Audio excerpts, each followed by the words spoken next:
ইয়া আল্লাহু ইয়া রাহমানু ইয়া রাহিমু ইয়া রাহমাতাল্লিল আলামিন কুতুববাগ দরবার শরীফের ঐতিহাসিক মহাপবিত্র ওরস ও বিশ্ব জাকের ইজতেমা 2025 অনুষ্ঠিত।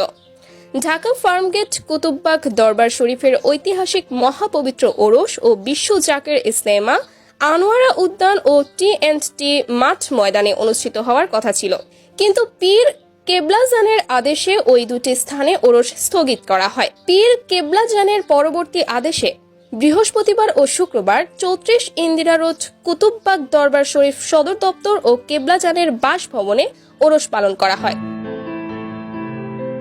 সেই সাথে সারা দেশে ঘরে ঘরে আসেকান জাকেরানরা ওরস শরীফ পালন করছেন বলে জানিয়েছেন কুতুববাগ দরবার শরীফের পীরে মোর্শেদ হযরত মাওলানা খাজা বাবা কুতুববাগী সৈয়দ জাকির শাহ নকশবন্দি। 31 জানুয়ারি শুক্রবার বাদ-জুমা বিশ্ববাসীর শান্তি ও কল্যাণ কামনায় আখিরি মোনাজাতের মধ্য দিয়ে খাজা বাবা কুতুববাগী ওরস শরীফের সমাপ্তি ঘোষণা করেন।